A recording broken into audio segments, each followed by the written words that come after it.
Hey, so you're getting a bonus. I'm not really supposed to read chapter 16 until Friday, but I'll do it because it's kind of short. And we just left off when Pandora basically just got eaten by those mites. Pandora! Howard cried in horror. Pan! He scrambled up over the side of the boat and was about to dive into the water when Marith yanked him back down. Release me, Marith. We are bonds, said Howard. He thrashed about wildly in Marith's grip. She is gone, Howard. You cannot help her, said Marith. But Howard was unable to accept this. He twisted out of Marith's hold and made for the side of the boat again. Marith grabbed him by the arm, spun him around, and with one punch, knocked him unconscious. Luxa caught Howard as he flew backward. She staggered back under his weight, but was able to break his fall as he landed. Do you think that Marith did that because he was mean? Maybe that'll be our question, although it might become clear in a little bit. In the meantime, Eris, whose first impulse had been to go in to help Pandora, did an abrupt 180-degree turn and began to fly toward open sea for all he was worth. The cloud of mites, which was only a couple of feet from him, rose up in the air and began to chase him. As fast as he flew, the cloud stayed on his tail. Gregor felt himself hit by the same panic Howard had experienced a few moments before. Eris! He cried. Hurry! They're right behind you! He felt so helpless. He couldn't jump into the water to save his bat. It would be pointless. And anyway, Marith would just knock him out too. And even if he could get to Eris, how could he stop a cloud of flesh-eating mites? Think, Gregor, he said to himself. What can you do? The cloud was gaining on Eris now. The black edge was almost touching his tail. They were going to eat him. He was going to be devoured by insects, and his skeleton would fall into the water, and wait a minute, that was it.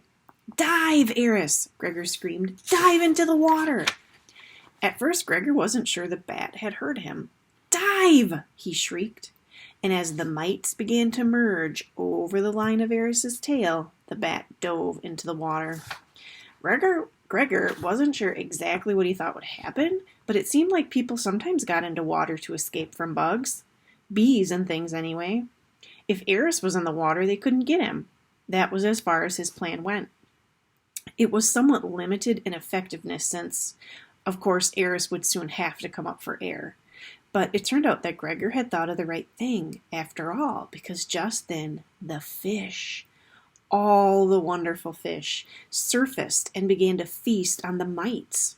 The cloud halted and began to counterattack the fish.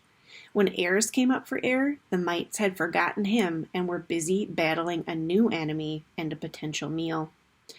Flyers, the ropes! Marith ordered, and Aurora and Andromeda grabbed the front loops on the boat and began to drag the vessel through the water. Eris caught up, and with him carrying the back end, they soon left the island far behind. Marith had them fly for several miles before he allowed them to put the boat back in the water and land to rest. Eris set his end in the water and did not join them immediately. He dove into the waves again and again, and finally, after about 20 minutes, came in dripping, exhausted, and trembling. The mites, he explained. Some of them latched on me and were eating me. I believe I have drowned them all now, though. Are you okay? Gregor asked, giving him an awkward pat. Yes, I am fine, said Eris. I have only small wounds, not like... And the bat stopped himself. They all knew who he meant. Gregor toweled Eris off. Luxa helped him go through the black fur inch by inch and apply medicine to wherever the mites had bitten off pieces of his flesh. While they found many wounds, Eris was right. He had left all the bugs in the water. It was good, Overlander, your idea to dive, said Eris. Yes, it was very clever to know the fish would come after the mites, said Luxa. Well, I hadn't really thought it all the way through to the fish part, admitted Gregor. Sure glad they were there, though. When they had finished treating him, Aurora and Andromeda snuggled up against Eris, and the three bats went off to sleep. Gregor was glad Andromeda was no longer shunning his bat. Maybe she'd realize that Aurora would choose Eris over her, and she'd end up alone. Whatever the reason, Gregor thought Eris really needed the company now. Meredith had his hands full steering the boat, so Gregor and Luxa did their best to tend to Howard as well. He was still out. They made him a bed, covered him up, and took turns holding cold catch-cloths to his swollen jaw. "Do you think we should try to wake him up?" asked Gregor. Luxa shook her head. "He has the rest of his life to mourn her." They were all very quiet that day. The bat slept fitfully. Twitch-Tip stared out at the water. Meredith steered. Boots and Temp played little games. The fireflies whispered together on the bow and did not complain. Gregor and Luxa sat side by side, watching Boots and Temp. For a long time they were silent.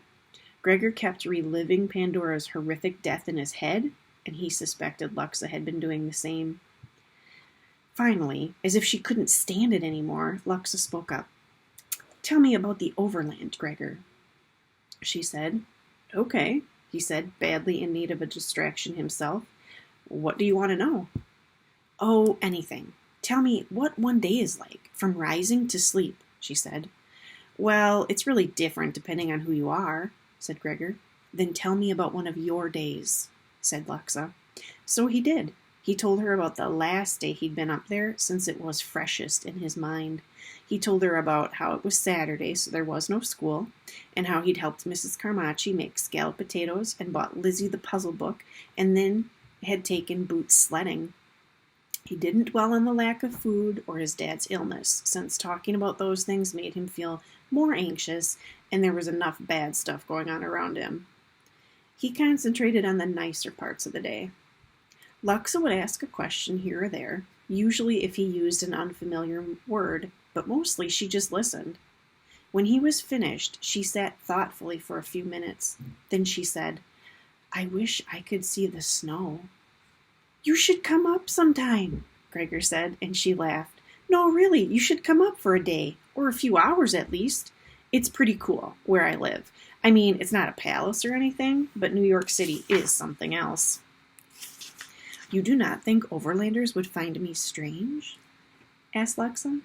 It was a problem. That translucent skin, those violet eyes. "We'll put you in long sleeves and a hat and sunglasses," Gregor said. "You won't look any stranger than about half of the people who live there." Suddenly, he felt almost enthusiastic about the idea. "And we could go out when it's kind of dark so the sun won't blind you. I mean, even if we just went down the block and got a slice of pizza, that'd be like nothing you've ever seen." They were both happy for a minute, thinking of being in New York, thinking of being somewhere else. Then Luxa sighed and did that thing where she pushed at her crown. "Of course, the council would never permit me to go." "Oh yeah, and that's the kind of thing that would stop you," said Gregor. She gave him a grin and was about to answer when Howard let out a groan. "Pandora?" he said. Howard sat up so quickly he had to grab hold of Temp to steady himself. His eyes darted around and landed on the 3 bats huddled together. He looked up as if maybe he had dreamt the whole thing and Pandora was just flying overhead. But of course she wasn't. "Pandora?" he said.